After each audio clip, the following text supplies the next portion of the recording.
you've got mail.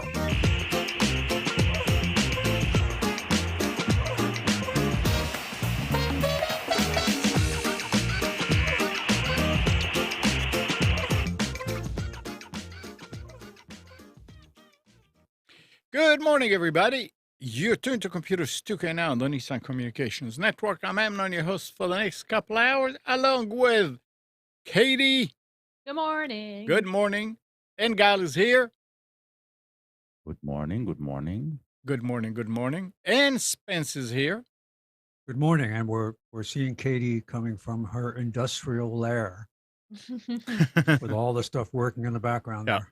there. Yep. I've got it's like my laboratory, just working on a bunch of stuff. My latest project is trying to build a lamp. Our number is 919. We'll get to it. Our number is 919-518-9773. Computers 2K Voice on Skype. And today's show is made possible by VMWare software and is sponsored by Tom Sinclair of Live Streaming Gear. I did not hear anything from Nick, so I don't know what is going on, but I'm sure there's a lot going on down there as far as politics, so he's probably busy. He's hanging out. He's chilling. Oh, it's all right. Yep. Yeah, so my latest Okay, thing so yeah, let's see. is and Gal, I don't even think you'd know about it because I was talking to Anna and Spence about it, is I want to build a lamp, and I'm obsessed with my dad. My family owns this porcelain lamp that's like a figurine, and I was like, I want one for my house. It looks so cool, but they're like $1 bazillion because they're antique, and I was like, nah, I'm just gonna 3D print it. So I went online, and art museums and have 3D models of 3D scans of their sculptures. Not all of them, but a lot of them. You can find them. And so I was like, this is perfect. So I 3D printed it, and I was like, I'm going to turn this into a lamp. So I went and I bought lamp parts, like here's a base, and I even got a rod, and I've been doing some test prints, and you can buy lamp kits. Like the top parts, I guess, are most popular to buy. And so I've just been kind of DIYing it, and I got this in the mail yesterday. And now that I have my print, this is a test print to see how big I want it. It's about 10 inches. I'm going to 3D print it with a hole in it, so that the rod can go through the middle of it and support it. And another not just, go ahead. why not just drill through it? because when you try to drill plastic that is this solid, not that it's pure solid, but there's a lot, it actually melts to the drill, and it's a pain in the butt. So I would much rather print it because I in my 3D software I can recreate this rod exactly to the measurements. That's why I bought calipers, and I've been measuring it, and then all I have to do is delete the space in 3D software in one click, and then boom, it's done. And then I set it to print, and I forget about it, and it fits perfectly. So trying to drill a hole, and not only that, but this model is very delicate. There's a lot of pieces that could easily break. It's not solid plastic. There's holes in it, or like they call it the infill. People generally don't print solid plastic because it uses a lot of wasted resources when there's just like scaffolding inside of it instead. Right. And it's just a pain in the butt. So are you going in the finished product, are you gonna 3D print like the arms and the thin parts full, like solid, or it's still gonna be hollow? For these small areas, it's usually solid. So the way it works is that you Okay. give it a percentage of the infill. So 100% infill means that it's filled 100% with plastic. And then obviously the less you go, the less there's infill. And they use scaffolding, and you could tell the design of the scaffolding. So like in a grid pattern and a diamond pattern. I could print it out 100% plastic. I don't know if there's a need for it exactly, Yeah, but no. answering your question about the arms, because they're so small, it naturally will be filled in more than the body because the body has more of a cavity. Mm-hmm. So there's like a trade-off, and that's why you do test prints with different settings to see what the tolerance is, how much infill you need. This I think I printed at 15% infill.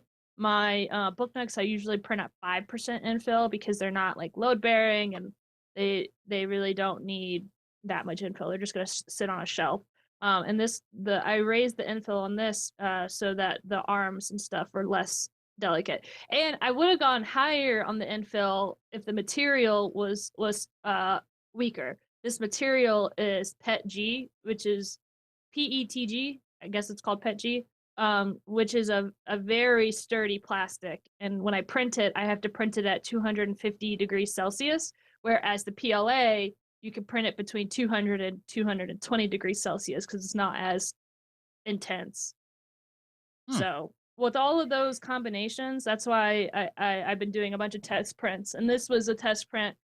It's hard to see because it's black and the camera's not great, but this is printed with basic PLA, and it's sturdy and it's fine, but I was concerned about the details. So I got the PETG, and it's pretty solid. Like I could drop this and I'm not worried about it breaking. What's the height limitation on your printer? About 10 inches. I think it's 256 millimeters, which equates to about 10 inches. So you need to get a printer that prints in marble. Yeah. Well, so Bamboo does sell a higher end printer that will print and a lot more abrasive materials, which marble or what they do is they do sell filament that has plastic with marble pieces in it. But you need a higher end printer because the parts need to be sturdier, they need to be plated like so it can handle the material. Unfortunately, those printers start at $1,200, and I do not want to spend $1,200 Lunch money. Lunch money. Yeah, and not only that, the build plate for that is the same. So you're not getting more size for the printer. You're just gonna be able to print in more intense materials. All of the 3D shops, they always buy the high end stuff because their client, like the most popular plastic is ABS as far as like prototyping and high end stuff. And my printer can't. I don't think it can do ABS. Mine is P1P. I just stick with the basic stuff, which is PLA, PLA Plus, which is a little bit tougher than PLA, and then PETG. Those are the three I stick with. Oh, sorry. Yeah, I got a quick question just about the materials. Yeah. I was assembling a Lego kit yesterday. Yeah. And the small pieces on a Lego kit, right? You apply force when you connect them, and still it doesn't break. So what will your printer be able to print something like that? No, because that's injection molding. So injection molding is where it's like concrete. Like you have a shape, it's a liquid, you fill it in the shape, and when it hardens into one shape. It's one solid body. 3D printing is printed in layers, so Right. already it's weaker. Because it already has those layer lines, and the plastic kind of fuses together because it melts onto the layer on top of it, but inherently it's not going to be as strong as something that is complete solid plastic or complete solid material. It's like almost a different. It's like if you have a cut of marble and it's one solid marble piece, but then you have another marble statue or whatever that was made with marble layers. Inherently, the one with the marble layers is going to be weaker, or have those lines theoretically. I mean, I'm just pulling this stuff out my butt, but that's just like generally what it is. Sorry, Spence, you had a question. Oh, so my question was just, what price range and quality would you recommend for a reasonably good starter printer? So, the most popular hobbyist printer is an Ender 3. Those are, I think, $250. You can spend anywhere between 150 $250. However, there's a caveat. They make very beautiful prints and they're great, but there's a lot of tinkering. There's no auto calibration, there's no auto whatever. You have to, if you are a tinkerer, if you're one that likes to fiddle and figure things out, then it's perfect for you. It's not one and done. There's a lot of trial and error. And I didn't want to deal with that. So I went with the Bamboo P1P, which is starting price is $600. And it's been running. I mean, I've been running my first printer almost 24/7 for like 8 months. And every now and then I have to do maintenance, and maintenance is like the nozzle will get clogged and I just have to go and like clean it out, or I just have to wipe the dust away. It auto calibrates. It's amazing. But again, it's $600. Bamboo also came out with a cheaper model called an A1, and that one I think is $400, or I think it's, or maybe it's 300. I don't know. Uh I have one, but I bought with the extra stuff on it. So the end price ended up being like $550, but I got all the extra stuff on it. So I think it might be around $400, the base model, or 350. I don't know. But What- that one is also one and done, and that one's been a nice printer. I have had some issues with it, where it's a little bit more finicky. But again, I just have to clean it out every now and then, and it works fine. Like, you don't have to worry about auto calibrating, auto leveling, because when you 3D print, you 3D print on layers. So if it's off by like, I don't know, like a percent, then your print's gonna be completely off because the layers won't line up. And so I don't want to deal with that. I let the software deal with it. That's why I pay the higher price. Which Yeah, makes the sense. Bamboo has really good ratings. Oh yeah, they're the Yeah. best. And I'm biased because all my printers are Bamboos and they're amazing. The only well, I don't say the only downside, but the thing that they get critiqued on though is that their customer service. I, I don't want to say their customer service is bad. I would say that they have exploded in the past year and a half, and I don't think their customer service can keep up with the demand. That's why people are complaining, where they put in a ticket and it takes them like a month to get back. It's not that they're bad per se. It's just I think they're overloaded and they're trying to grow. They're trying to grow with it, but it's still a small company. All right. Morning, Nick. Morning. He lives. Yeah, he is. He does. He is. He's here. What's up? No, not much. Just talking about 3D printing. I'm building a lamp. So I got my little figure, and then I got the brass parts, and 3D printing is awesome. Nick is one that has an Ender 3. You like your Ender do. 3? Yep, haven't used it in probably a year. Because of what you were talking about, because of the constant tinkering and having to, every time I print, I practically have to like reset everything on it. It's just such a pain in the ass. I don't even bother with it. Yeah, that's exactly why I dished out more money to get the more high end model, because I didn't Definitely. want to deal with it. So anyway, last week we talked about the Sonos app, Gal. Yeah. This week there's another article. It says that a blind worker for the National Federation of the Blind said Sonos had a reputation for making products usable for people with disabilities, but that overnight they broke that trust. Mm.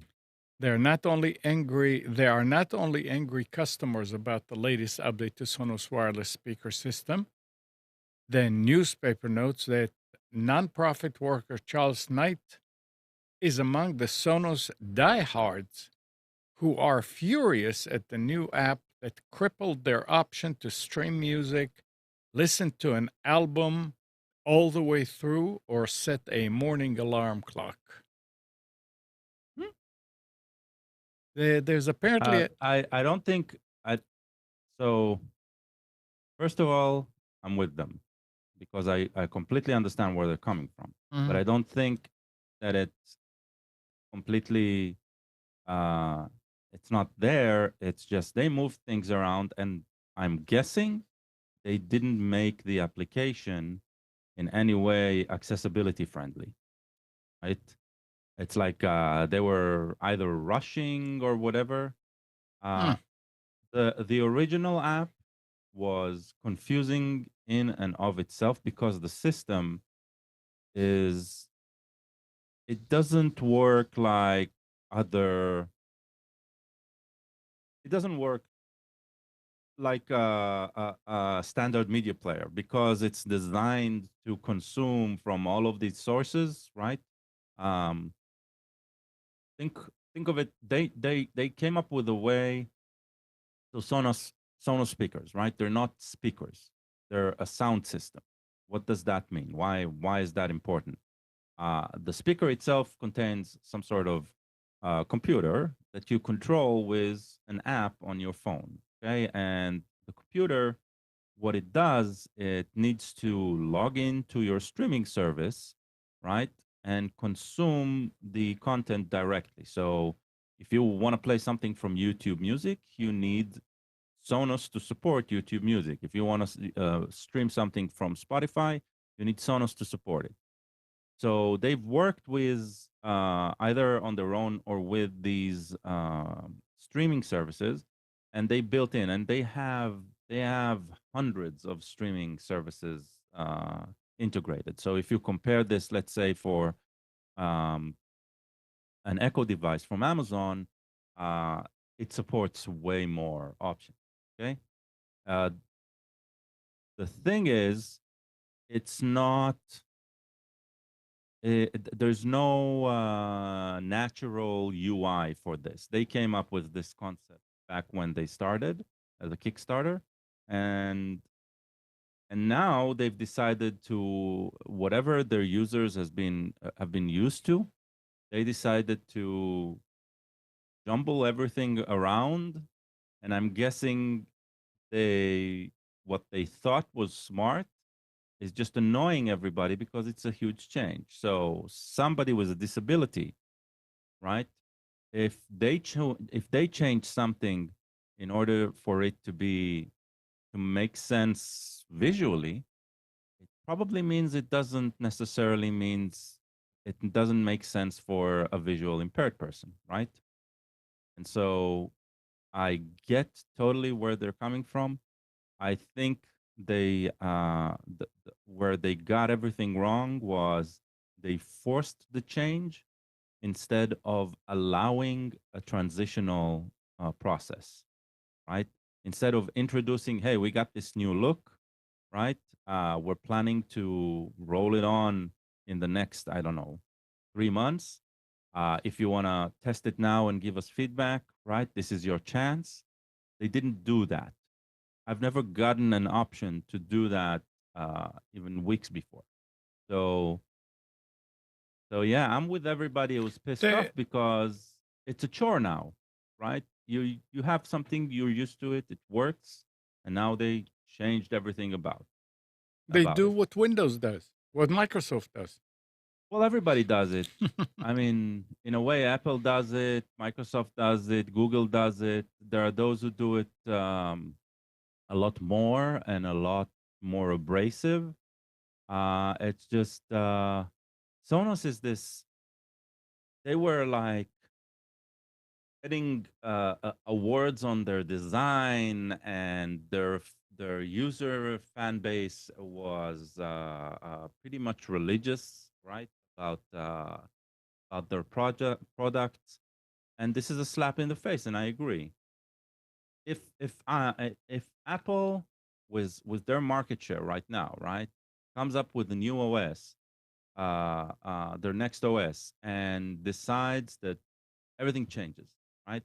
The settings are not where they are. Uh, it's gonna piss off a lot of people, right? So I don't think Apple anymore doesn't have anymore the luxury of these fanatics, which would lead the pack in station of anything they threw at the wall, No, because the crowd has grown, right? So same here. There's the core of fanatics are no longer gonna uh, save face, right? Whenever the big company does something stupid. So Sonos is at this point like a big manufacturer. they are. They can't get away with it anymore. All right. Couple of years ago, all these years with the show, I have all the stories in Word, and I used to capture the article and then paste it in, then highlight it and do a save as text only, save text only. One day Nick was here and he said, "Wait a second, let me show you something." So I said, "Okay, what?" So he did the paragraph that I just did, and he right click, and there were 3 icons to paste. And he said, "Just click on this one, it does the whole thing at once." And sure enough, if you with Word, if you right click, you can paste, and there are options, there are icons. And it was great. It made things a Paste lot. as text only so that Yeah. it would keep the formatting. Yeah. Right. So guess what? Hmm. Now that I'm used to it and everything, the default pasting behavior of Microsoft Word is a nightmare Yes, it is. and has been forever. If you want to add a text or image using the standard option, you can easily mess up the entire formatting in a text if a completely different font suddenly appears. After many years of complaints, Microsoft is finally listening to user feedback and changing the default behavior when pasting in Word. From now on, the source's formatting will no longer be automatically retained. Instead, merge formatting will be the new default for everyone. As Microsoft explained in a blog post this past week, this means that after the update, newly pasted text will take on the font size, font type, and color of the text written in Word. However, special features such as lists or italicized elements will be retained. If you want Yep. these elements to be automatically adapted to the Word text, you must select the option Keep Text Only. Okay, let's talk. So, Clipboarding is annoying. By the way, this change is going to throw off people yeah, a lot because you're right, it's annoying, but it's annoying both ways. Okay, so there are those who are used to this and they want this. There are those who are not. It's great that they're making changes, but let's talk about what you have today and what you can do because it's so easy, right? They made it easy, but most people just don't dive the extra 5 seconds to learn the tricks. So the first thing is we all know that paste is Control V, right? Any in Word, Office, all of that, you have the options to change whether you want to um, uh, which mode to paste in, right? yeah, In order to not leave the keyboard, stay on the keyboard and don't move to the mouse to select another option. All you need to do is after you pasted Control V, just click the control one more time, right? So Control V, release your hand, then Control again, and you're in that menu to select it. And then with the arrows, you can move around and hit Enter. It'll choose that option. Now, in most Microsoft products today, Control, Shift, and V Mhm. is paste as text already. Yep. Okay, so no need to remember anything, no need to use the mouse. Control Shift, just add Shift, and you're pasting as text anyway. But, and this is probably the best feature that Microsoft added. If you use, instead of Control, you move to use the Windows key, V. Windows, Windows 10 from a certain version, I think 2022 or something like that, uh, maybe even 2020. Windows 10 and Windows 11 have a built-in clipboard history, and so it saves every copy that you do into memory, and then when you come to paste with Windows V, it shows you a menu where you can select with the up and down arrows and choose what you want to paste. So if you use either Shift Enter or Control Shift V from there, you're also pasting just the text. Okay.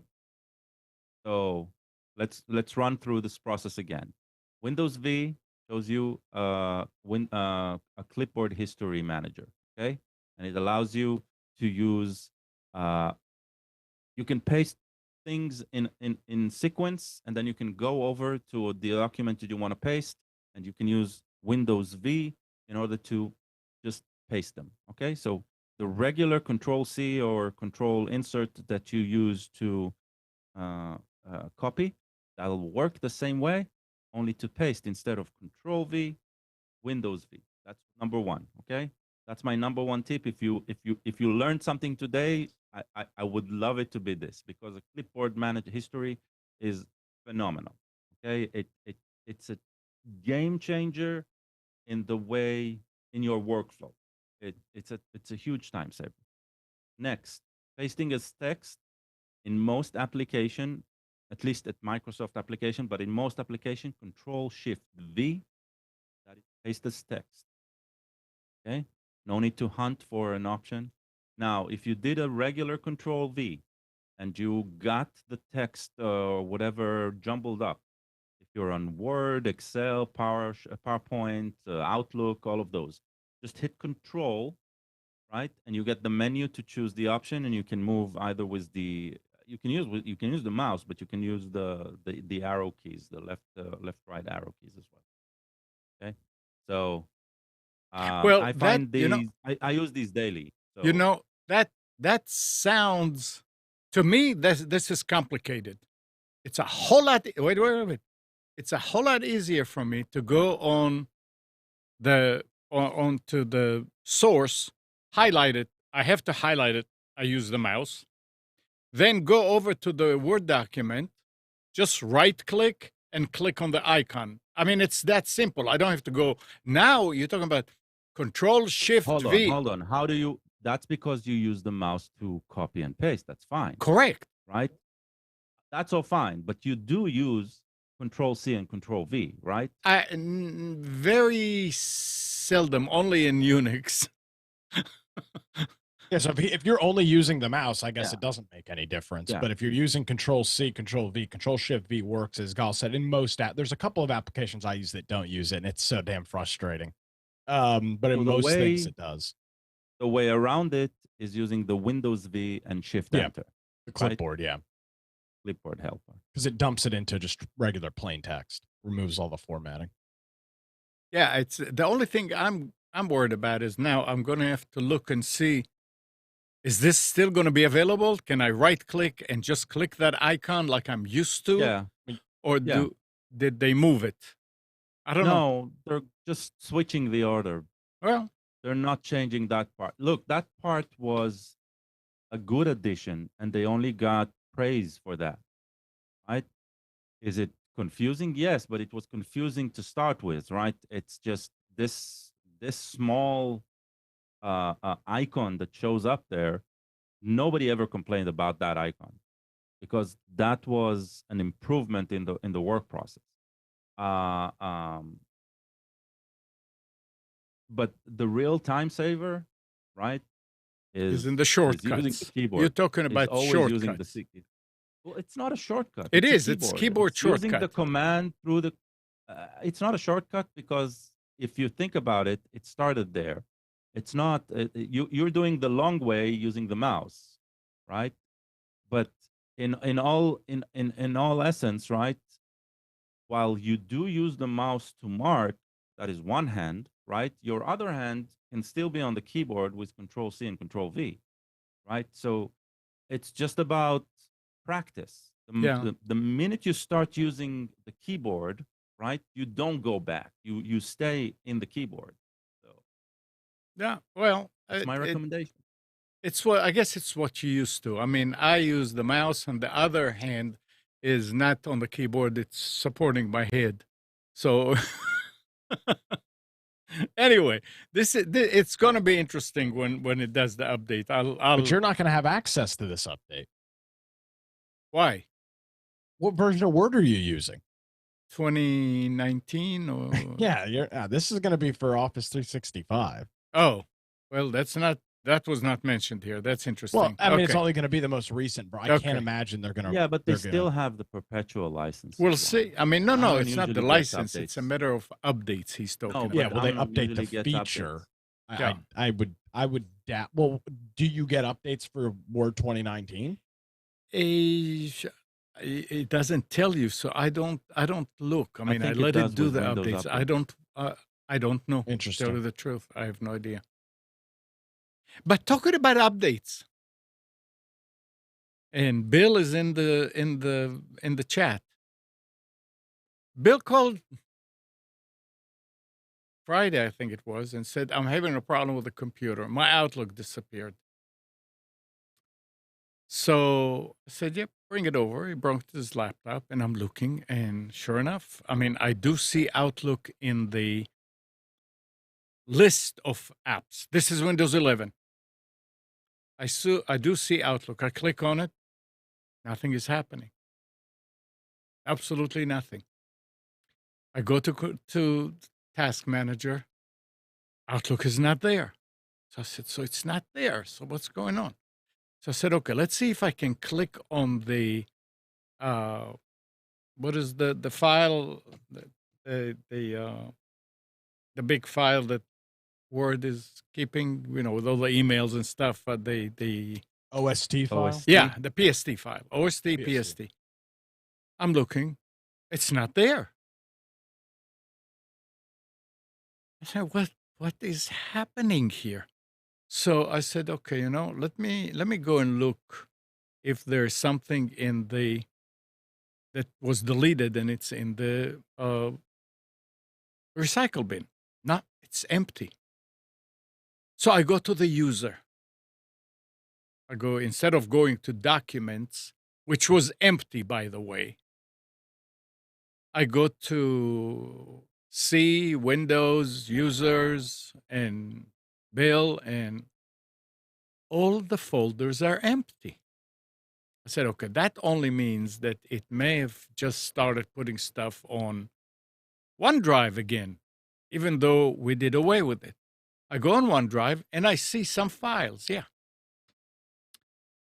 But again, nothing as far as the PST file or anything important. But hold on, let me ask a question Yeah. first. Even without a PST or an OST file, depending on the version, it should still open up. Oh, yeah, open it should. up a It should blank open. copy of Outlook. Absolutely, yes, it Yeah. should. Yeah. Okay. And I'm going back and I'm looking and I'm going to the app folder under the username, and it's most of these folders are empty. Saying, what in the hell is going on? And I just started the computer. I mean, Bill, it must have been about 20 minutes we were going through this and couldn't find out what is the reason. And I didn't want to go ahead and delete or reinstall. I said, no, Sure. there's got to be something. So I said, you know what? Let me reboot again. So I click Start, and the power had a red dot on it. So you click on it, and and I said, you know,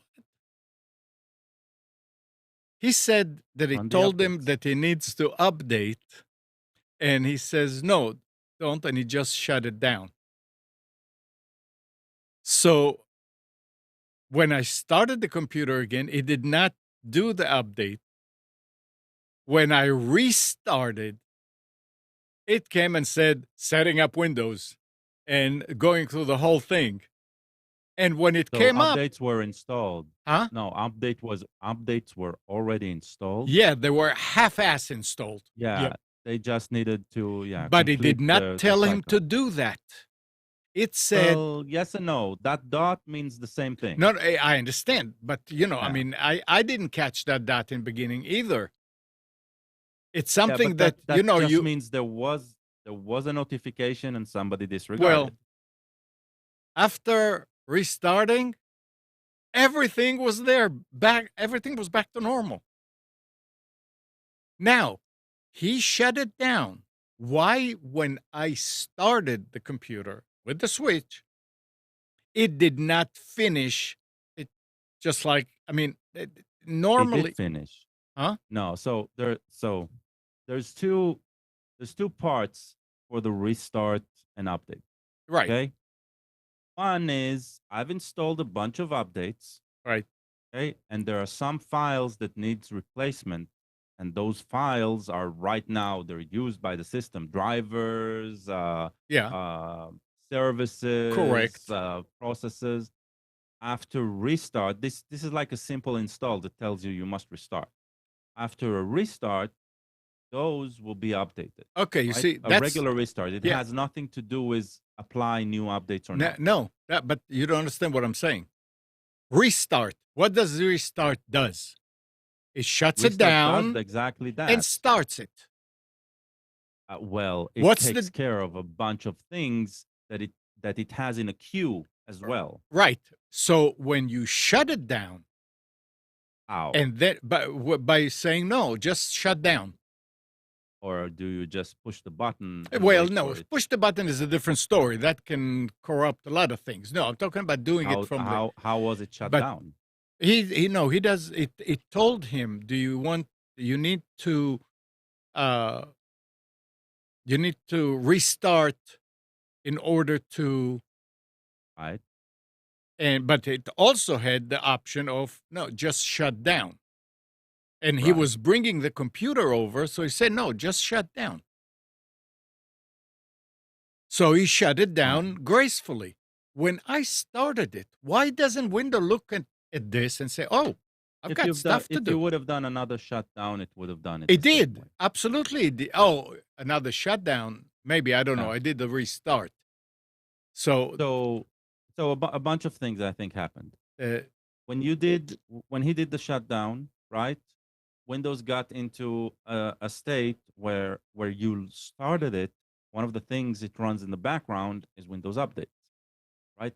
So it went through some of the updated process with the Windows Live working, right. okay? And then the next restart, it could have been a shutdown. It doesn't really matter. Just took care of those last installs, and that's why. It's Well, not. There's nothing sinister going on. there, It's just there, an order of operation. I tell you what's the sinister and what's people need to watch out for is here you see that you lost the program. I was that close to reinstall. Yeah, but then when you would have started the installer, it would have told you first complete all of the updates.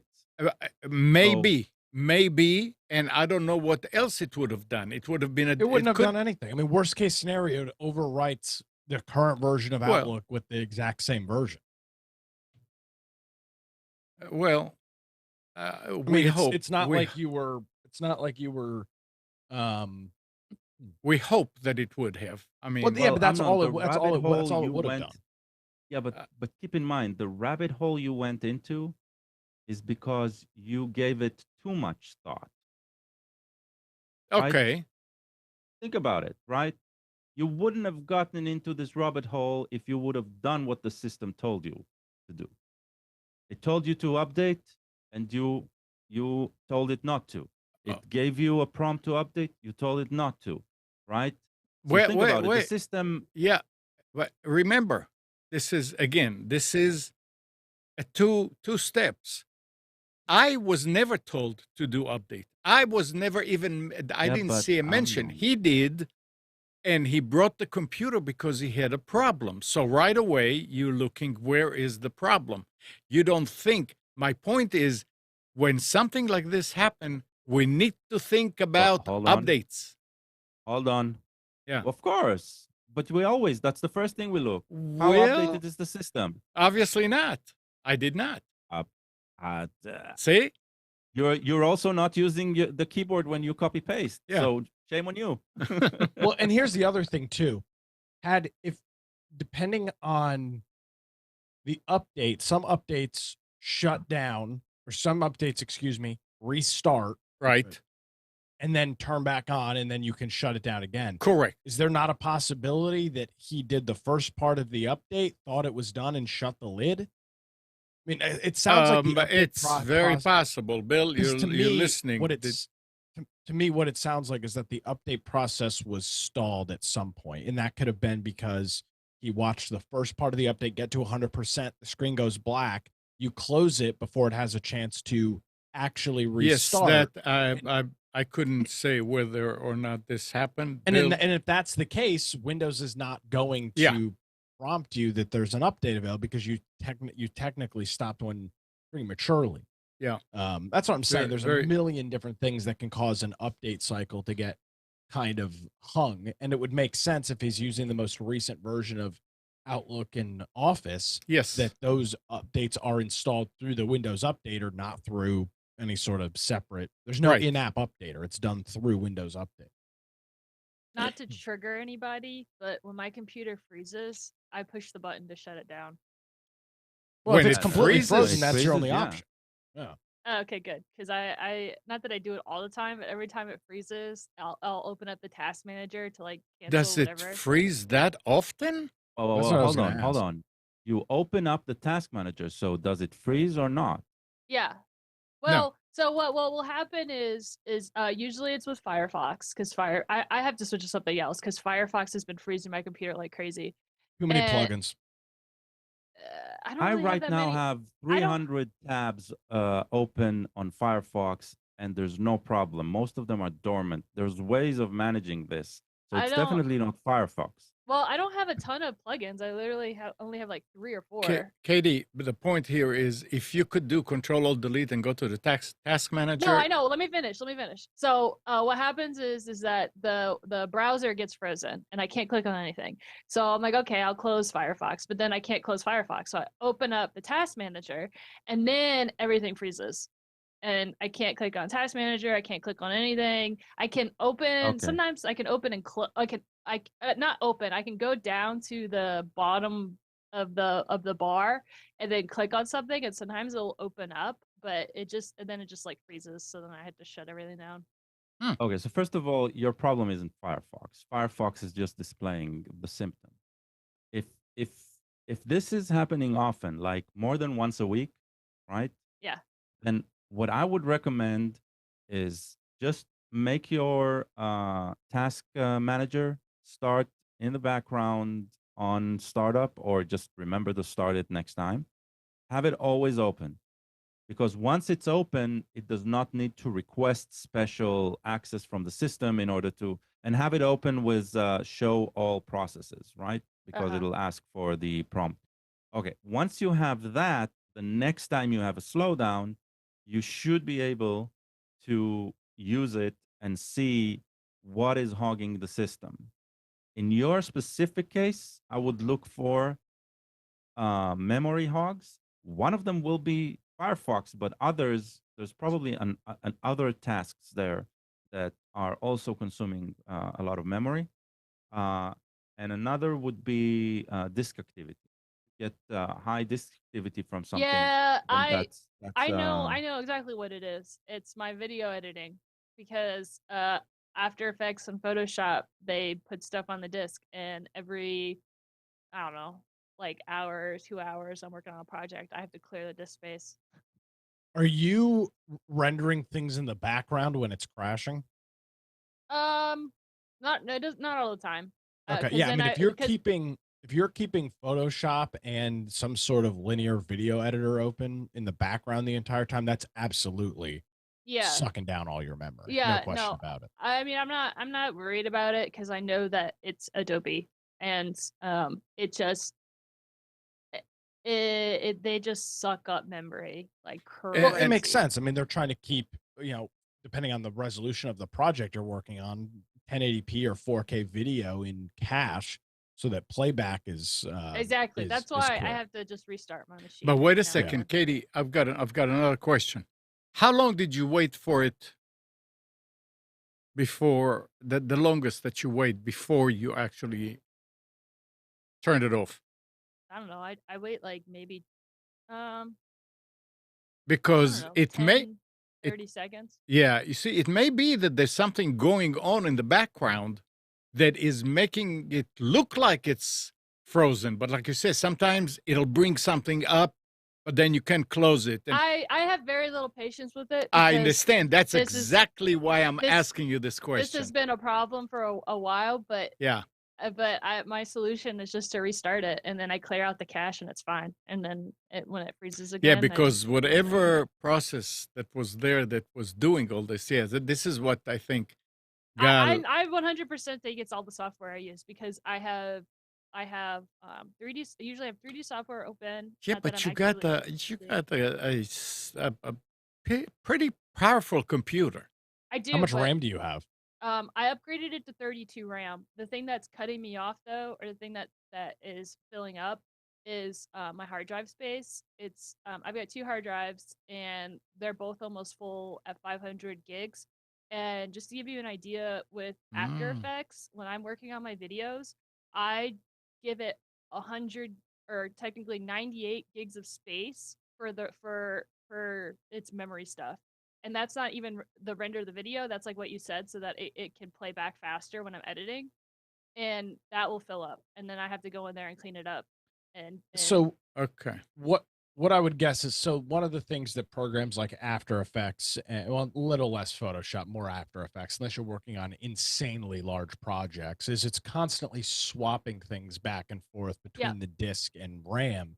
Yep. And if you're running low on disk space and Mhm. you're also utilizing your memory at the same time to Yep. the max, that sounds like absolutely a situation that could cause a crash yeah, because no, it's I know trying it's to swap exactly files and it's just it's getting all exactly what it is. yeah. And I know it gets worse on the more complicated projects I work on. So the solution to this that would probably fix it is I need to upgrade my hard drive to Yes. a terabyte. And that will solve a lot of those problems because you've got plenty of memory. I mean, I know you're working on complex issues. You're not projects. There's no way the project you're working on would require any more than probably 20 gigs of memory total. But if there's enough room for that swap, it will. It should. I would guess it would solve a lot of that issue. Yeah, and even with After Effects, so there's this thing called RAM preview, and so what you do is it quickly renders out um the the video from the feed so that when you go through the timeline, it doesn't skitter. And so Sure. they call it a RAM preview, and that is what's bogging down my machine. So if I have a lot of effects, if I have a lot of graphics, the RAM preview will take a while, and then it stores it in the memory, and then that's what crashes my machine when it gets too full. But Yep. again, when I updated my RAM from 16 to 32, it helped a lot. And now I really run into the freezing. Oh, and then when I say Firefox, so Firefox is what tips it over the edge. So it's not the problem, but with the After Effects using all the memory, it's like and then I'll go look up stuff while it's rendering, and then it's just like clicks up. So I'm like, okay. Yeah, that makes complete and total sense. All right.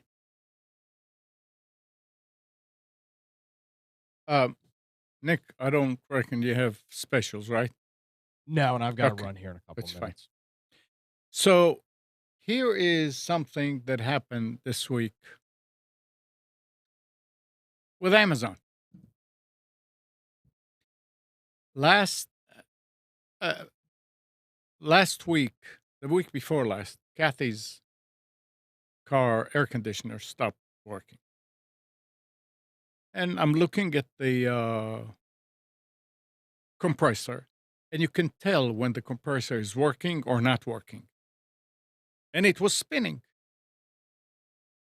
So I said, "Well, it's okay. Something else may be low or whatever." So I went over to Omar's, and Mohammed checked and said, "The compressor is not putting any kind of pressure."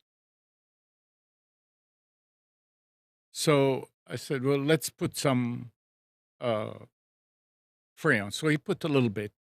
Didn't make any difference. So he vacuumed it all out and put it back in, and it started working. So he vacuumed it again, added, and it started, and it's working. He said, I said, okay. It worked for a day and stopped. But he did say, I'm not, it's the compressor. There's something wrong with the compressor. So I went back and Omar put it on the computer and checked everything. And he said, well, that does look like there's something wrong with the compressor. Turns out that that compressor was actually replaced last October. We thought it was like 6 years since we did it. I said, oh, great. So I went and looked and it said, backed up with 1 year warranty. So I said, okay, I'll just let's get another one right now locally and put it on so Kathy can have the car, and I'll get a refund or a replacement on this one. So I went and I read, and it said that after the initial 30 days with Amazon, you have to get in touch with the seller first. So I did.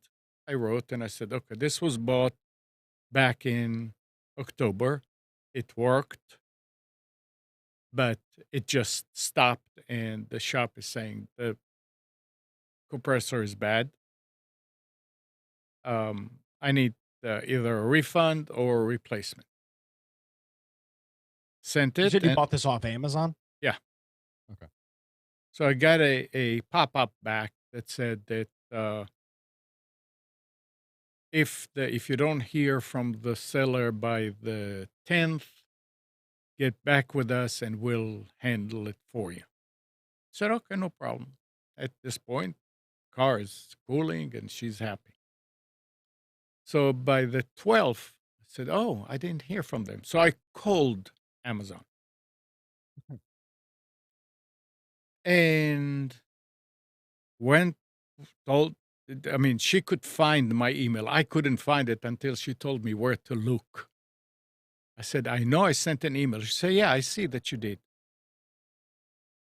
So she said, let me find out. So she goes for about 3-4 minutes. She comes back and she said, okay, I'm going to have to file it for you with Amazon, and they'll let you know within a few days, within 10 days. I said, okay. Will I get an email to that effect? She said, yes. So we're going, waiting. It took about half an hour, maybe, the whole thing with her. Yesterday, Friday, I get an email from Amazon that says, we cannot help you. The A to Z warranty does not cover something like this. It only covers stuff that you had a problem with within the first 30 days. So we are not responsible for this. And I'm saying to myself, I did not file. I mean, they know from the email that that thing was from last October. Why would anybody do something and say that it's the first 30 days? I don't understand. So I was ready to send an email, and I said, you know what? Let me cool off first, because I got real pissed. I said, I wasted half an hour and she's filing the wrong claim. This is Amazon customer support. Granted, it wasn't an in-country support. It was somewhere else. But that is ridiculous. She saw the email. I told her the story all over, yet she filed something like it was in the first 30 days. Go figure. So now I need to go and call them again and find out what's going on and file the right thing, because and I don't know what I mean, the seller is still selling there. I did not hear yet from the seller. This was on May 8th that I filed it. So it's just amazing how things with Amazon normally work great, and then they come up with something like that. Well, is Yeah. this a marketplace item or an Amazon item? Uh, My guess would be it's I a don't- marketplace item because it's a car part. I really don't know. Yeah, the seller was not Amazon. Well, okay, then that explains it. It's a marketplace at that point. Which means So, which means that it is not Amazon. It is not a. It is not an Amazon purchase for lack of a better term. It's the equivalent of buying something off of Facebook Marketplace or eBay. Yeah, it's a pass through. It's a pass. Now that doesn't say, and the fact Amazon support is talking to you, but since they weren't the one that sold the item, all they can do is reference you to the seller. seller. Yeah. Yeah, and now, however, had the product have been sold by Amazon and had that warranty, you'd be under a different thing because then Amazon would be the one who would say, "Okay, this is our product. We are required to provide some sort of warranty with the thing." But I don't know that Amazon provides warranties that long. I don't think that's even a thing. No, in the description, it says that it's backed up by 1 year, and it's Well, yeah, but again, that's 1 year not by Amazon. That's 1 year by the Right. seller. You Right, can but- buy protection plan for up to You 2 can, and years. for that you can because Amazon sells that protection plan, but that goes through a third party. If Yeah. you're just buying I have to look. I don't ever. I've never seen it, but I would assume the vast majority of products that you're looking at on Amazon have nothing more than the regular item is broken 30-day or 90-day warranty, whatever it comes with. That's all I've seen. Oh, Is this a rebuilt or new? No. New. And can I ask how much it was? 111. Okay. Yeah, it wasn't. I mean, it's not. It's Well, fine. no. I mean, the point. I mean, here's the reality with it. You run into these things.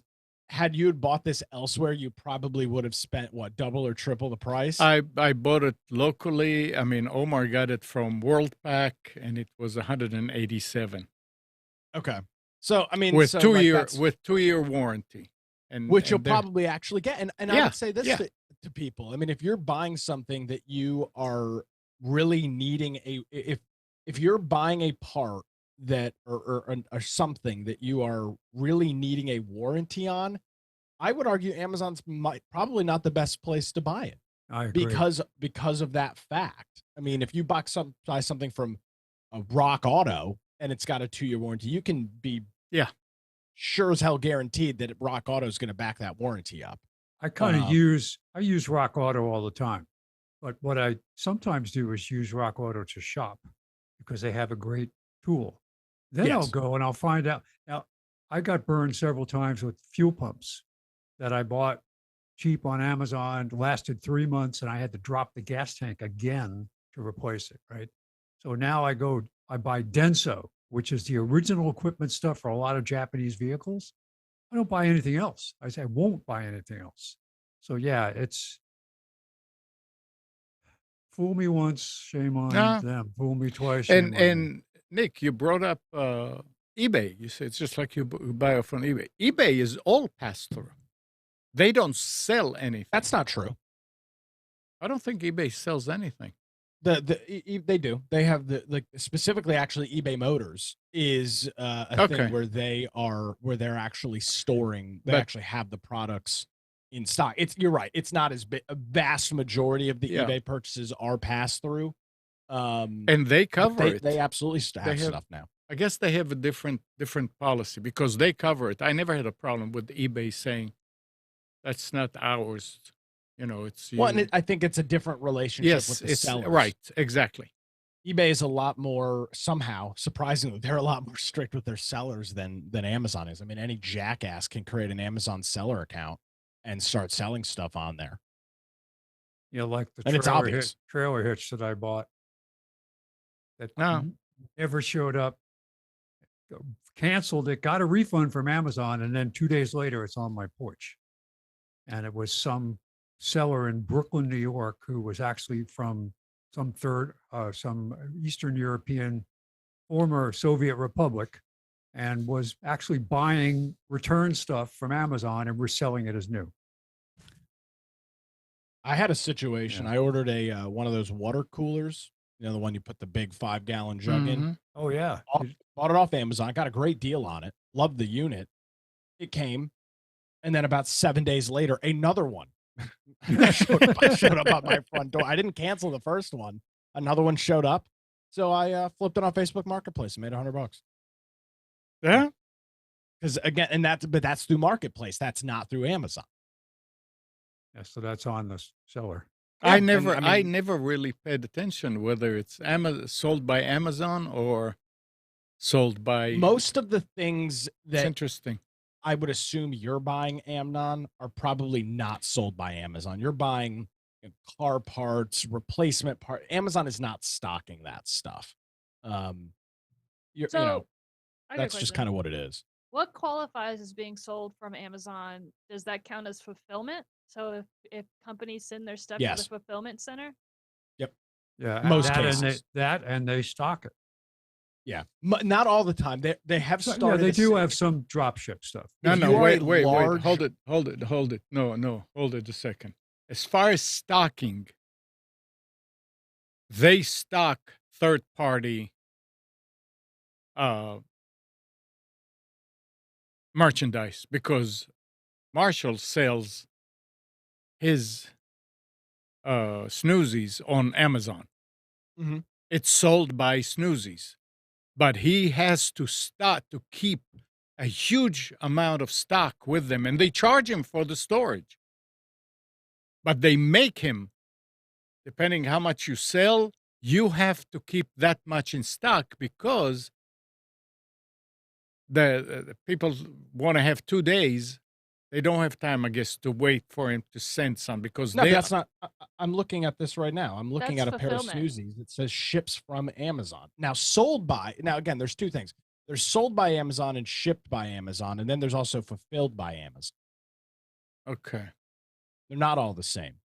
I So when you look at a product, when you under the add cart button on most products, you'll see the details, who it's shipping from, who the seller is, what all those details are.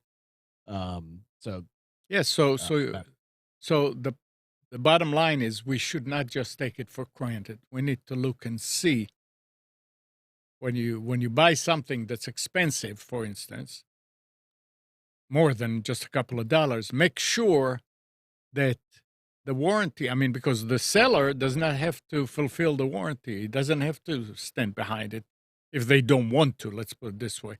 And I Well- was hoping that Amazon would do something about the fact that they don't stand. We'll find out. Yeah. But Here's if the it's- sad reality of it, though. Depending on the things that you're buying, and you're describing here an air compressor for a car that's 20 years old, right? you're not going to find it. You're not going to find it sold by Amazon. It doesn't exist. And that's part of it is depending on what you're buying, that option is not going to be available in many cases. So Well- just need to be a little more, you can't just go to Amazon and just say, yeah, I want to buy this. Oh, great. It's got 5-year warranty. Yeah, let me get it. Yeah.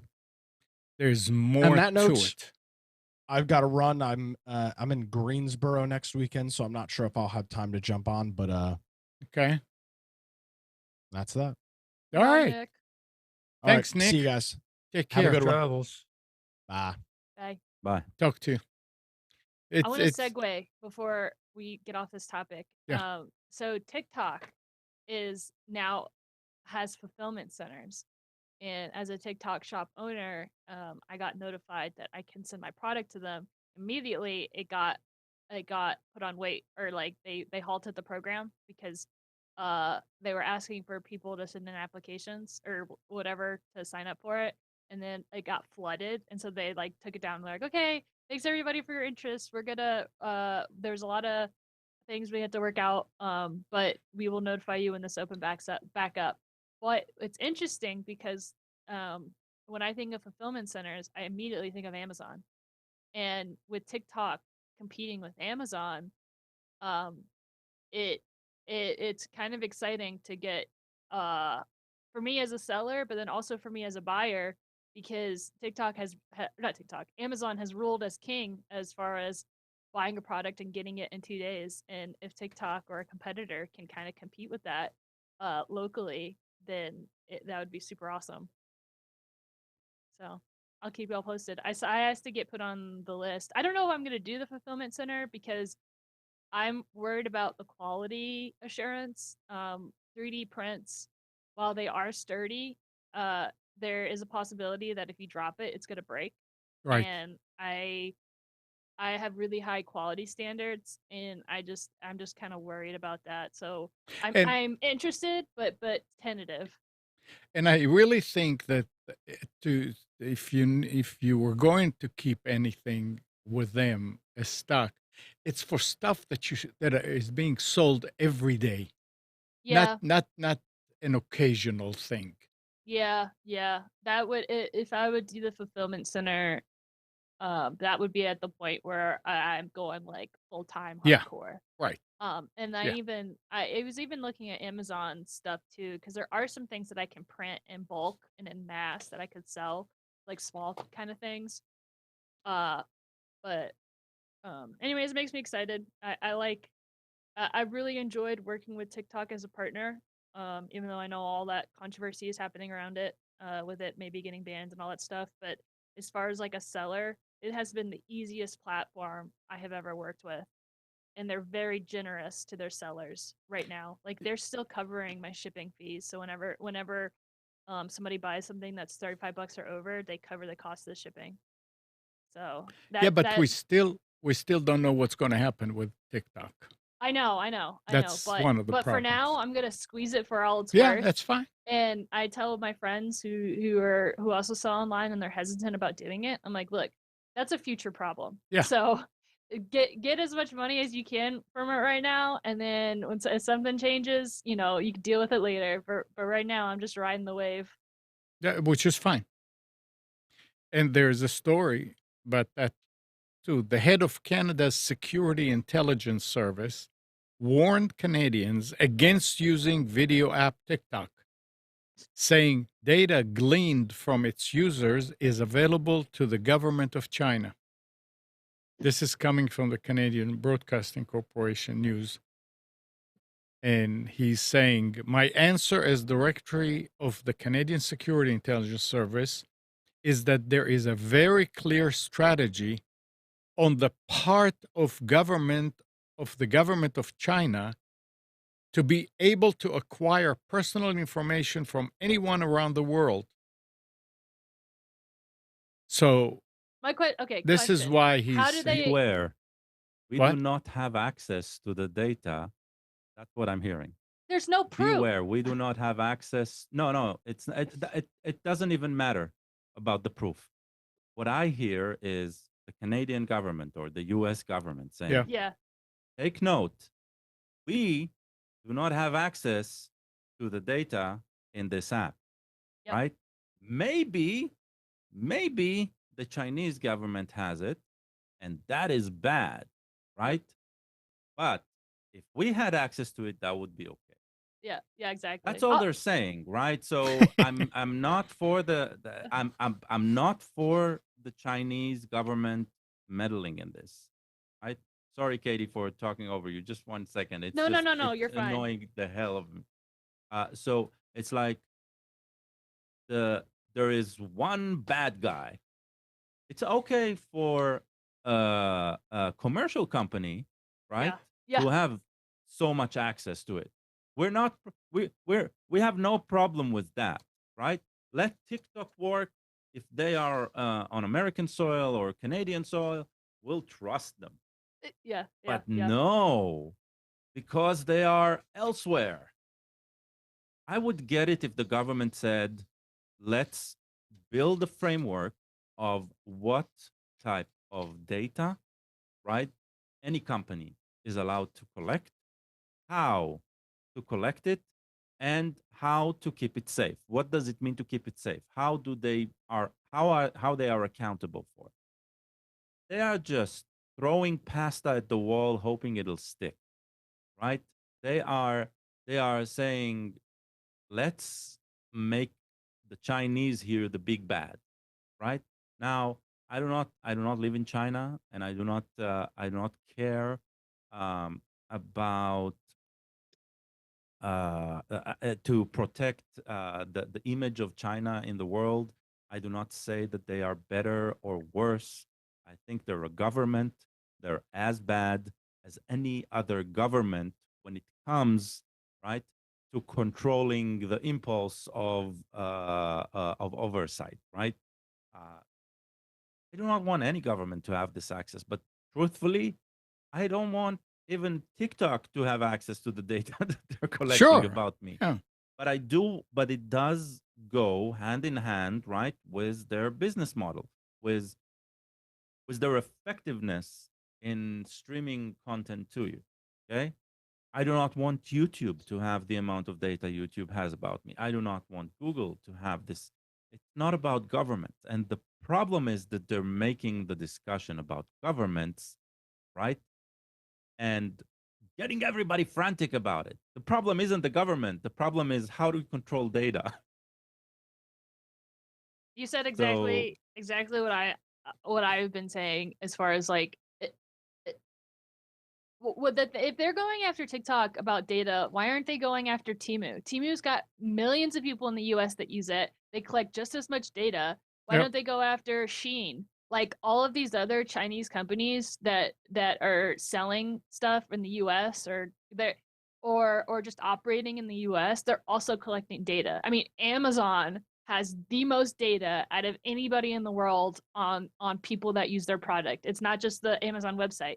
It's Echo devices, it's phones, it's their TV sticks, it's now pharmaceutical medication you can buy, and nobody like it's like they're focusing on TikTok, but what about these other things? Like that's why it's so disgenuine to me. I the think reason is simple, by the way. You asked why, I'll tell you exactly why. The lobbying money in the US by the big US companies, right? The Googles, the Apples, the Amazons, all of those, right? They are blocked by hard Chinese government stances, right? Not allowing them the freedoms that they have in the US. And it seems to me that this block here on the US is trying just to force the Chinese government hand into either, if you want free reign for companies from China to work in the US, right? You need to give companies from the US free reign to work in China. Because as you've seen, right, censorship, right, in the US is a big no-no. And in Chinese government, that is the something that the norm. government has control over, sort of, right? They dictate what is okay and not okay by the government. So I think that's the battle, right? It's the U.S. companies through the government uh, uh, uh, pushing the fear, right, in the government ranks of the Chinese. They have access to data. They are affecting your politics. That's the type of thing, right, that they are trying to prevent. They're preventing this free reign of Chinese in the U.S. market, and trying to allow free reign of U.S. products in the. I think that's what's driving all of this, right? And everything else that we see, the stuff that we see on the media, the stuff that we see out there, C-SPAN and all that, that's just the show. That's just the arena where this battle is happening. Yeah, every time I hear news about it, I just cannot roll my eyes hard enough. And talking about data and users and stuff, Slack. Who's Slack, I using use Slack. Who's using Yeah, Slack? You do. I use it for work. I have to. Enterprise workplace collaboration platform Slack has sparked a privacy backlash with the revelation that it has been scraping customer data, including messages and files, to develop new AI and ML models. Uh-oh. By default, and without requiring users to opt in, Slack said its systems have been analyzing customer data and usage information, including messages, content, and files, to build AI/ML models to improve the software. Yeah, but here's the important question. Yeah. Are they giving it to the Chinese government? Because if they aren't, then it's Katie, fine. you're getting good.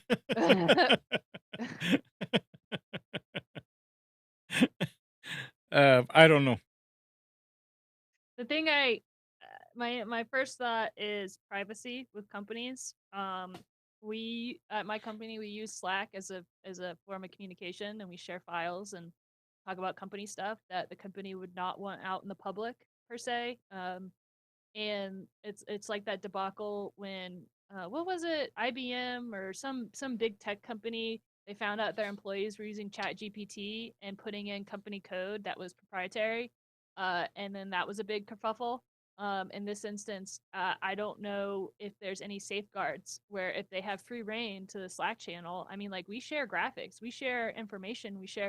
I mean, we're not coders, but it's that same thing where it's like proprietary information, proprietary graphics, that aren't that are the company's property, that should not be given to an AI model to use as training. Because then theoretically, my understanding is the AI model is going to be used publicly for Slack, so that anybody else that has Slack can also use the AI stuff.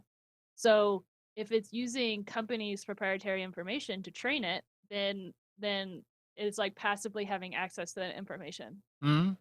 which is a big issue, big security issue. So this is a big kerfuffle on Slack's part, as far as like what are they using, what data are they using, like how do they know a conversation I'm having with my coworker that's just talking about like what we're gonna do this weekend or how the weather is versus like, what strategies are we using for our next campaign or something. Like, one of those things is not like the other, but we use Slack to communicate both. So Yeah, that's my well, concern. it's something we have to worry about Yeah. And it's on something that regular basis. Yeah. I'm sure a lot of the lawyers and bigwigs at companies are very angry about. And talking about AI, after launching a feature that adds more AI junk than ever to search results, Google is experimenting with a radical new feature that lets users see only the results they were looking for in the form of normal text links. Wow, revolutionary. You go to a search engine you're looking for, hey, we're good. We're going to show you what you're looking for. Didn't you read an article last year about people having to pay to get rid of the noise? I was seem to remember something about Google was working on AI and they were offering it as a paid service. And I don't know if it was paid to use AI, but I think it sounded like it was paid to not use AI, to strip away all of the ads and just go back to the basic function. And I remember making fun of them and being like, oh, this bloated website that you've built, you now have to pay to go back to what it was originally for. Don't remember. I don't know. Maybe. Not, I don't remember Google, but there is a service, a search service that you can pay to use it, and it's a plain search engine, right? Yeah, well, not driven by ads. That's now that's kind of what they're trying to do here now. And they said, as in what most people actually use Google for results. So we've launched a new web filter that shows only text-based links, just like you might filter to show other types of results, such as images or videos. When Yeah. you do a search at the top, you have all images Ugh, and it this and drives this. me crazy because Google, because I'm looking up things that require troubleshooting, like trying to fix a graphic thing or whatever. The first thing it always shows me is videos because there's a ton of videos on YouTube about Mhm. graphics Yeah. and like doing this, that, and videos or whatever. And I don't want to watch video. I need to read something. And so that's when we were talking about Reddit, is when I Google something now, to bypass the images and the videos and get straight to the content, I type in my problem and then at the end I say Reddit, because Reddit is a form-based, text-based application. And it will bring up the information I want a lot better than what Google thinks it wants me to see. And the videos it suggested, sometimes they're good, but like it's like half and half, where it's like, this is the most popular video on this topic. I'm like, no, I don't care about what's the most popular video on the topic. I need to know something specific, like how to change this attribute on a graphic, not, how to make something spectacular. Like, because You're that's not what, you're not interested in finding out what the best cure is for tinnitus and how yeah, do I this like, do this overnight and hang a plastic bag with pennies on your window and yeah, how it's that like, did helps you. you mean this? And I'm like, no. It's unbelievable the crap. I Yep. mean, you go, it's sometimes you can't close these advertising windows. And I know one site that I go to on a regular basis, which is a news site, has said we are in a revenue dilemma because we don't ask you to log in or sign up or pay anything, but we're getting we want to provide the content to you.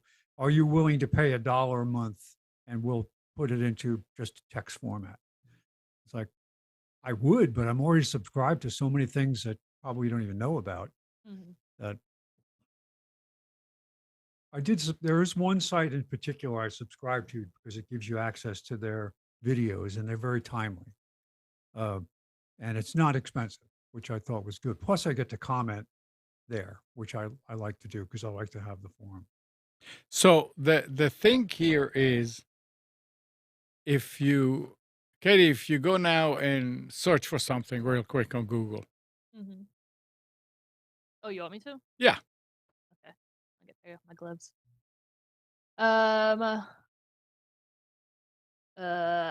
You put me on the spot. No, I mean, it's something that you did before and you get videos. Okay.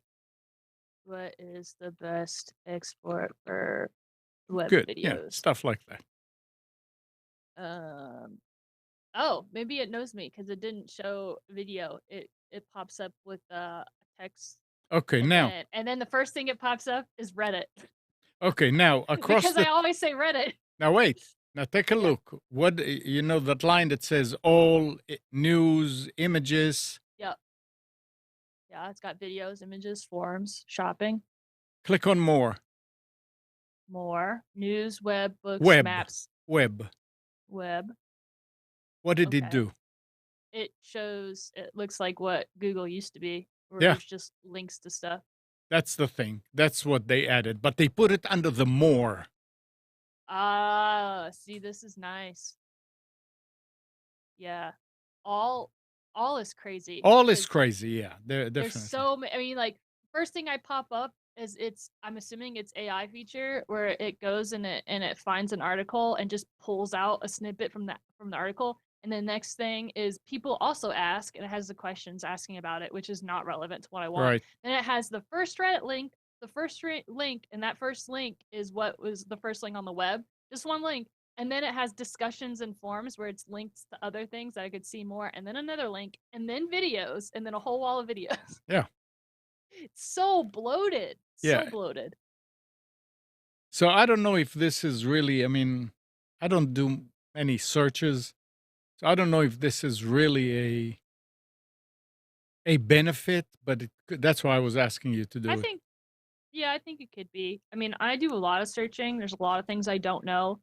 And I work with a lot of complicated things that are on computers. So like I said, video software, 3D, it's just a bunch of stuff that will run into problems, Yeah. and I really need forums because I need people to discuss, because my problem is anything with troubleshooting is sometimes you need other people that can recreate it in order to figure it out, but not everybody's problems are the same with what you're running into, because there's so many factors, like the computer you're working on, the time of day, like how many people are using the internet, like it could be like a multitude of variables. So sometimes videos are not the answer. They're useful for like certain things, but in troubleshooting, usually not for me. Okay. Gal, Mhm. are you busy doing? No, I'm here. Google is opening up API access to its Google Home smart home platform, allowing app developers to access over 600 million connected devices and tap into the Google Home automation engine. In addition, Google announced that it'll be turning Google TVs into Google Home hubs and Matter controllers. All I hear it's a trap.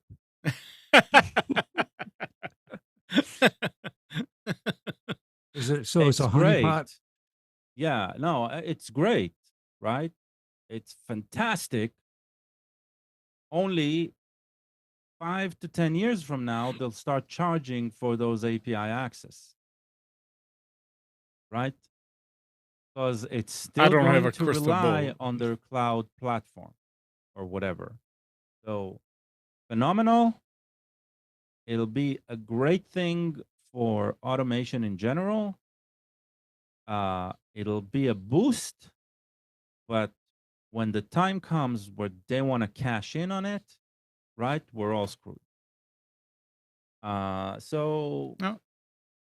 the one good thing about it, they mentioned Matter, and that's a good thing because that will mean that when they start to cash in on this, then at least switching to another ecosystem that will not require their paid API in the future, Hopefully. that'll be a good thing. But as I said, all I hear it's a trap.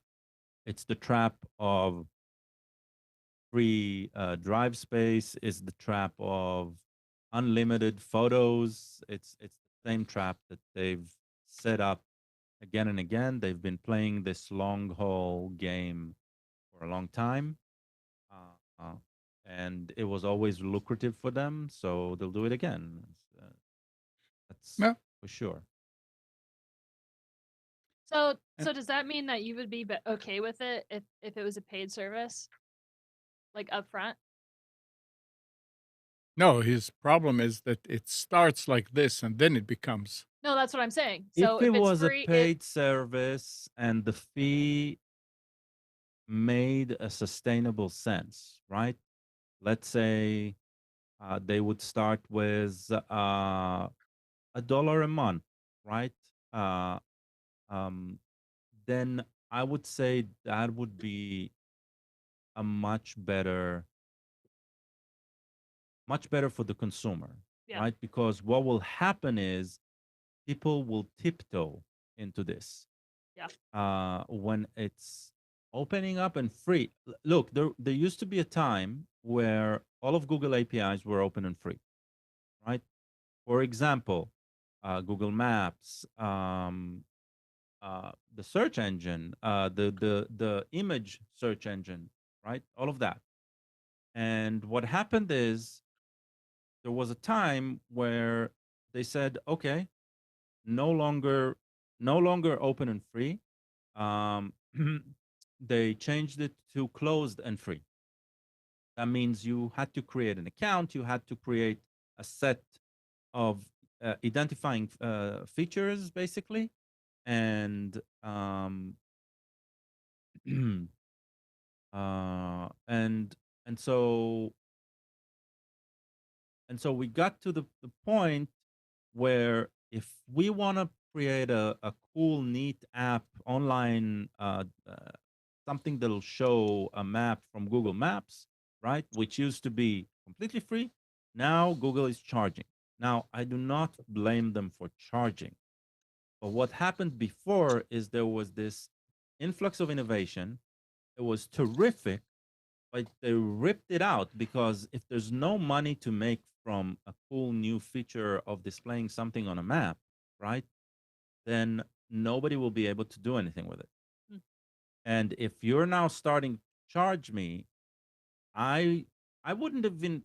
I've wasted time. I've Mhm. wasted time implementing something that people care about, right? And now it's gone. Mhm. Your assessment is very valid because their strategy, a lot of people are educated now. So this is a strategy that this company that Google is executing, where they're like, oh, we'll do free, opening it up to the widest Right. audience possible, and then we'll charge later. And then we trap these people because they're gonna have to spend just as much time and effort to go somewhere else where they've already comfortable here. And Right. the problem with companies doing this is, like you said, it feels like you're being trapped into it. It feels like they're being patronizing and condescending of like, oh, like the people are just going to be too complacent to want to switch, and that's not the case at all. A lot of people are educated nowadays about, and there's other options. I feel like people would be okay with Google's API, and like you said, you don't mind paying for something, but it's all about transparency. It's all about treating the customer with respect. Like you Google can start out free. A lot of companies try stuff free because they just want people to use it to for testing and all that stuff, which is totally valid as a strategy. But they need to be open about it, and they need to say, hey, we're trying this thing. It's free. In the future, you're gonna have to pay for it. This is kind of tentatively what we're thinking. But companies don't want to do that because it beholdens to them. They have it makes them responsible for their choices and their words, and they don't want any responsibility. They just want to be like, this is how it is now. This is how, and then they're gonna switch it up on you, and you feel lied to and trapped, and that is the wrong way to go about it. So just to clarify for people, we want to pay for stuff if we think it's worth it, and we want to be the ones to decide that before committing to something, not that the company decides to do it later and then we have to go through all that trial and tribulation. Mm. Okay. Mundo. If you own a business, be transparent. Who Gal, are you using VMware? No, but Spence? Spence? I used to. I don't anymore. Well, VMware has made another small but notable post-merger concession to users. The Workstation Pro and Fusion Pro desktop hypervisor products will now be free for personal use. The cloud and virtualization biz, now a Broadcom subsidiary, has announced that its Pro apps will be available under two license models: a free personal use or a paid commercial use subscriptions for organizations. So, Workstation Pro is available for PC users running Windows or Linux, while Fusion Pro is available for Mac systems with either Intel CPUs or Apple's own processors. The two products allow users to create a virtual machine on their local computer for the purpose of running different operating system or creating a sandbox in which to run certain software. And I can see the same thing that you were saying about the API. Yeah, it's also could be It's different here. why? It's different here because they're saying free for personal use, and in a way they used to have that. They took it away. Oh, Yeah, they Now they're did. bringing it back. okay. But I think they've already lost the trust of the personal user, right? So they're gonna get that. Look, they have very good products, right? But they weren't really accessible for the personal user for a while. They're bringing it back. It's nice. It's good. There are alternatives. They're not as good, but they're going to keep being more accessible. So it's a good thing. It doesn't matter. No. I don't think it's important, right? Because they've already lost the trust of their users. And they've only showed, right, that it all depends on whoever owns them, how they make the money. And so the moment somebody decides to sell off the virtualization department of Broadcom in this case, right, which is Mhm. VMware right now, then it'll change. So Yeah. it's nice. It's just oh, this is nice. That's it. That's the reaction. Oh, this is nice. I used it Now, quite a bit when we were selling communications products because most of the new implementations, instead of having each function as a separate server on a separate hardware, we were building gigantically uh, set up servers that we'd have 5 or 6 different operating systems running at the same time. It worked very well, and we did use um, their product under license, and we also had like a lab license for us to use when we were doing demos. But if I was going to use one now, I'd probably use something like what is it called? Proxmox. VirtualBox. What happened to Proxmox? It's We're still still there. here. Yeah, Okay. Yeah, it's working. It's phenomenal. Yeah. It's still there. it's one of the more stable hypervisors out there. Uh, they have because they're open source. Um, then you can download the distro, install it, and run everything on your own. They have a paid subscription where you get updates and all that they provide. Like you can figure out there's a way of doing it. So as long as you don't need their support and you can deal with everything on your own, you can also find channels where you can get updates and all that. Um, Today, the most interesting so Proxmox is a complete hypervisor solution with a decent it has ZFS support. Um, so it has very very good storage capabilities as well. With I use today a TrueNAS scale, which it used to be called FreeNAS, which was OpenBSD only. Today it's Linux based. TrueNAS scale is the Linux based solution with ZFS on it. And while they've made some questionable choices at the beginning of their product journey, and I've used it from the start, they've streamlined their distribution, and today they are one of the more interesting NAS first virtualization platform because they provide complete VM, which uses the same underlying technology as Proxmox, which uses Linux virtualization platform, the KVM. Um, uses that. It uses Kubernetes to run what they called scale apps, and you can also run sort of like Linux virtualization from the command line there and run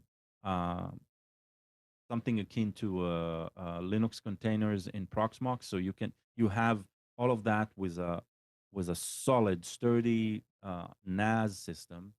So it's while it will require some growing pains in adapting a new system like that, and it's still not perfect in its current form, is the most exciting solution for home NAS, home automation server to run like a server to run home automation from it and all that.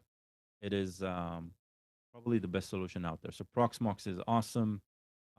If you're interested in virtualization, definitely try running Proxmox. If you also have some storage and you want very easy a very easy way to share files across the network, I would highly recommend just getting TrueNAS scale and on a machine. Definitely. That's why I say VMware offering something like that. It's nice. Yeah, it's nice. Windows 11 has Hyper-V built in. If you don't want to run Hyper-V, you can download VirtualBox, which is from Oracle, which is open source. So it has that running for it, as good as VMware. So if you have niche needs. It's nice that VMware is now free, but most people, it won't even interest them, even if they do run a VM on their machine. And if you want to run a VM on a server, they're very good, completely free, as just not just free as in beer, but free as in speech, right? Freedom, right?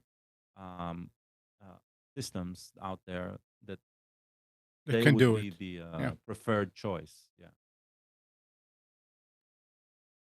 All right, back to AI. AI is hitting the global labor market like a tsunami. International Monetary Fund Managing Director Christina Georgieva said on Monday. That's the IMF. AI is likely to impact 60% of jobs in advanced economies and 40% of jobs around the world in the next 2 years. We have very little time to get people ready for it or businesses ready for it, she told the event organized by the Swiss Institute of International Studies associated with the University of Zurich. It could bring tremendous increase in productivity if we manage it well. But it can also lead to more misinformation and, of course, more inequality in our society. Did she give an example of how? Like a lot of She these did people are. not. See, this is what I have a problem.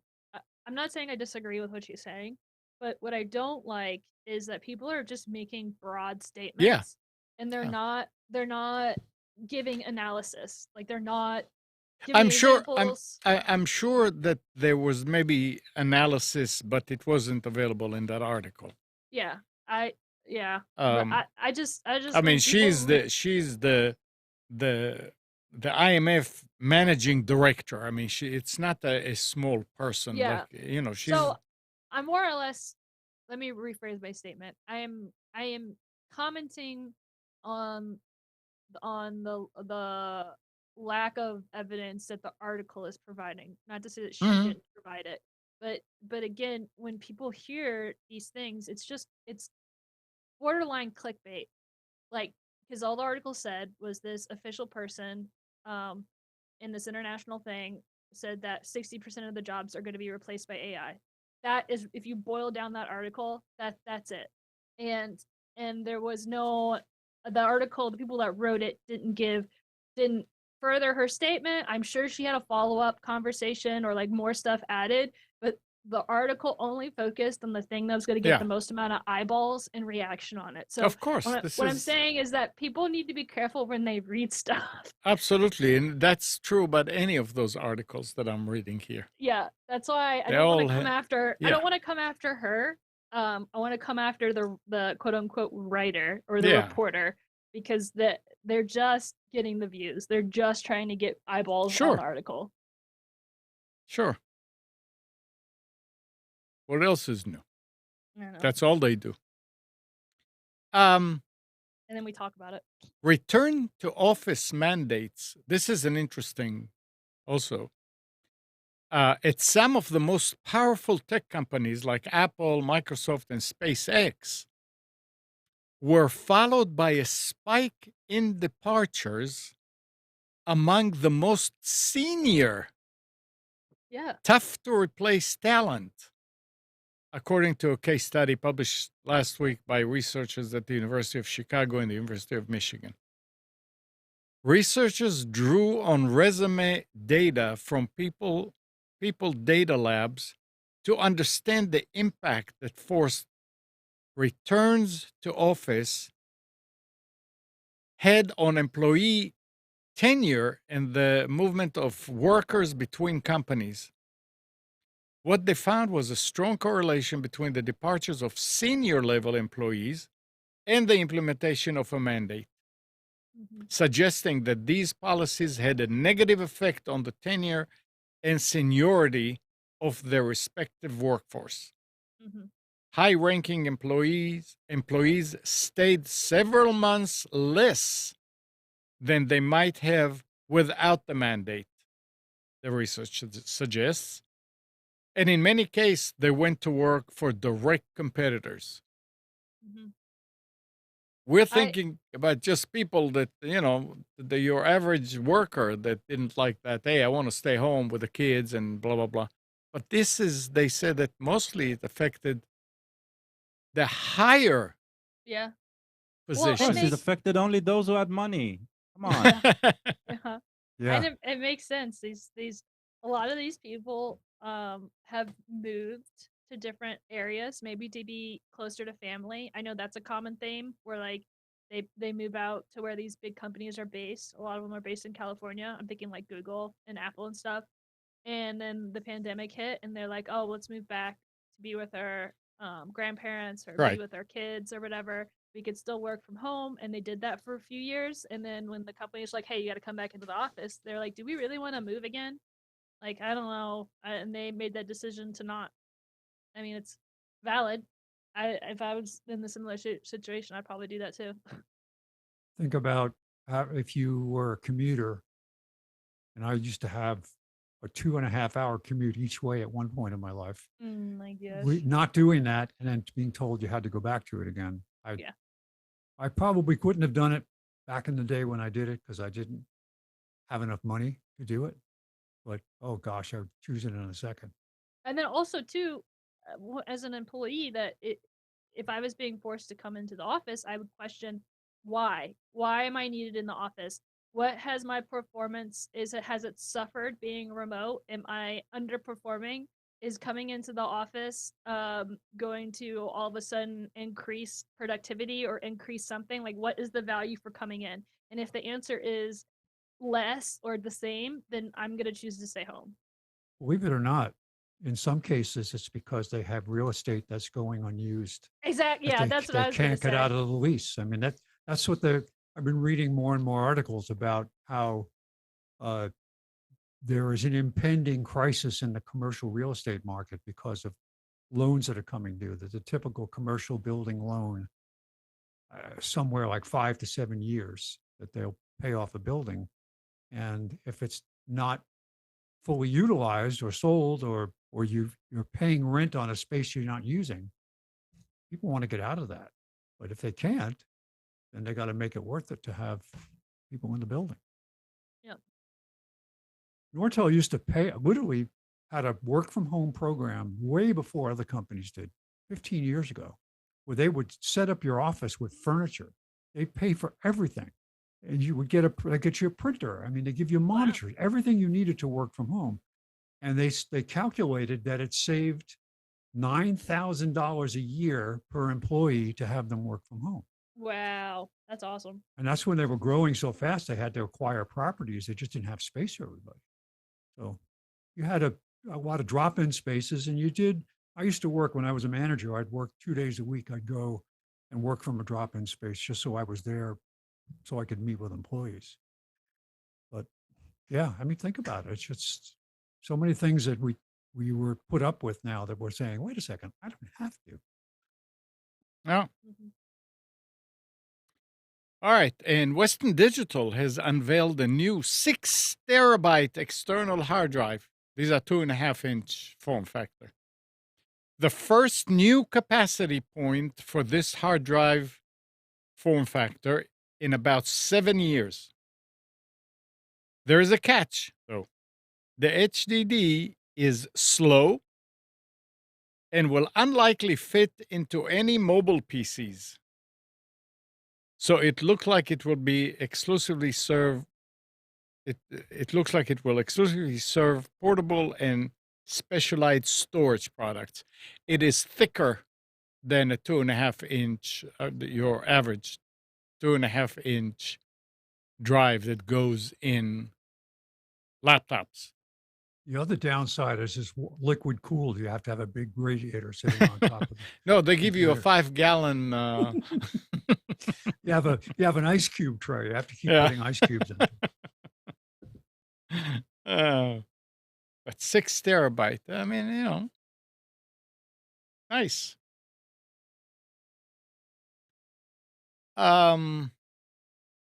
Let's see.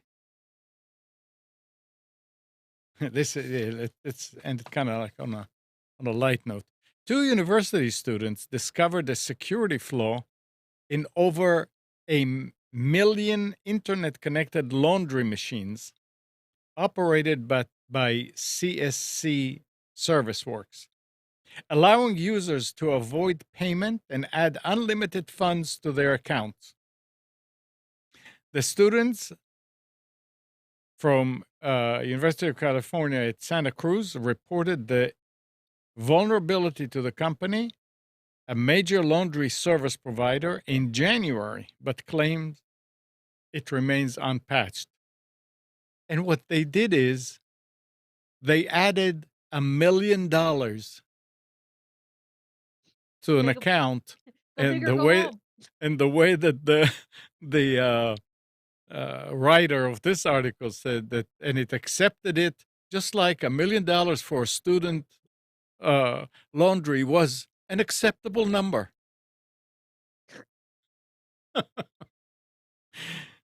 I wasn't even aware that there is such a thing. I guess they're in. I mean, when you were in at school, Katie, Uh-huh. you had the laundry room. Yeah. You had to put quarters or dollars or whatever, Quarters. or Yeah. so you quarters. had to put them. It's not like it was credit that somehow. No, but I was in school, 12 years ago. in Yeah, I know, but college. still, Yeah. I'm Yeah, it was I'm it was wondering. Yeah, quarters. but Good. on those laundromats, Yeah, they're like this in in are you housing serious? complexes, in apartments everywhere. Yeah, because it makes collecting the money a lot easier. Easier, yeah. They So don't have to yeah, send somebody. exactly. They don't need to send. They're still offering Yeah. quarters, but instead of filling the quarters in the machine, what you do is you put the quarters in some Like, place, and you have a card that it loads or something, Yeah. right? So Interesting. And one more thing, in a press release, the best music player of the 1990s announced that it'll open up its source code to developers worldwide. Do we know which one we're talking about? 1990s Yeah. Winamp. music lab Winamp. It will open up its I thought code they for the did it player. already. Huh? I thought they did it already. I don't know. Okay. Winamp will open its code for the player used on Windows, enabling the entire community to participate in its development. This is an invitation to global collaboration where developers worldwide can contribute their expertise, ideas, and passion to help this iconic software evolve. Well, nice. Ah, That's nice. That's nice. All right. Look, it's VMware, right? Yeah. Is also it's early 2000s, right? It's nice. I thought it was before then, too. Maybe before. Yeah. So Yeah. it's like, okay, so stuff from the 90s is finally realizing that it's not just about the money. Yeah.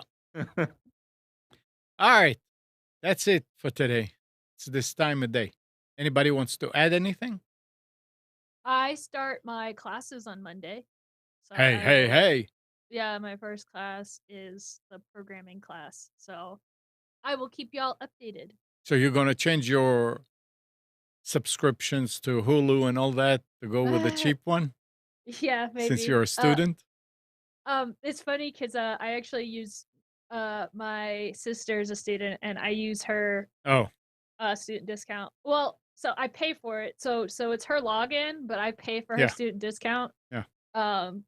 For Hulu, and then for Paramount Plus, I don't know if there's a discount. A lot of the streaming services don't have a discount. So yeah. and I haven't bothered with the Amazon one. I'm afraid to mess with it because I use Amazon for my business, and I don't want there to be any downtime. So I might save a Okay. lot of money, Yeah. but then I also don't want to mess it up and then have to call them and it's It's almost not. It's not worth- a lot of money. Come on. well, it is for the student. For the student one, it's But- over half off. But for you, as Oh, a no, business, it's not. Yeah, as a business, it's not worth it. Yeah. Right. Yeah, so I don't. But for Katie, the frugal, it's a lot. But Katie, the businesswoman, it's not worth it. Yeah, but then again, it might just be Amazon customer support chat to try it, right? Yeah, Oh, yeah, we'll see. So, but all when I right. go places and order stuff, I can be like, "Here's my student ID. I got my student ID, so it's official." All right, guys. Well, in that case, let's end the show. Thanks, Katie. Thanks, Gal. Thanks, Spence. And good morning. And thank you, Nick, if you're listening. And good morning, Kathy, Hannah, Nabil, Mac, Norm, Dana, Dina, Mati, Eleanor, Sarid, Yaakov, and Yael. Thanks, everybody, for tuning to Computers 2K Now. We hope you enjoyed and maybe learned something from our time together. Remember to practice safe computing. Back up your hard drive and update your virus scanner. And change any same password where you use them. And also, don't forget to do your 1, 2, 3, 3, 2, 1 backups.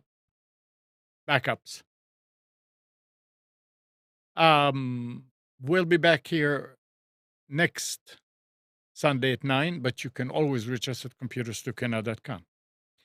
And Monday through Friday, 6 to 9 a.m., Nick is on Wilmington's 980 The Wave and 107.9 FM. You can tell your Echo device to play it, or you can go to the recordings later on at nickcraig.com.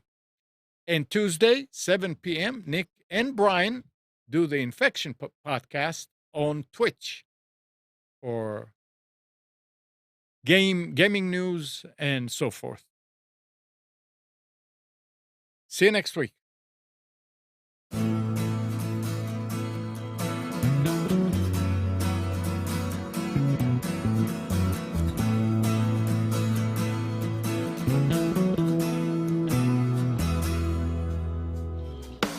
You are tuned to the Nissan Communications Network.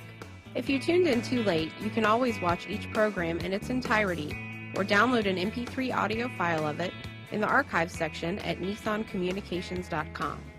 Don't forget to subscribe to our YouTube channel, follow us on Twitter, and like us on Facebook. Sponsored by StreamingGear.com and DeltaForce.net.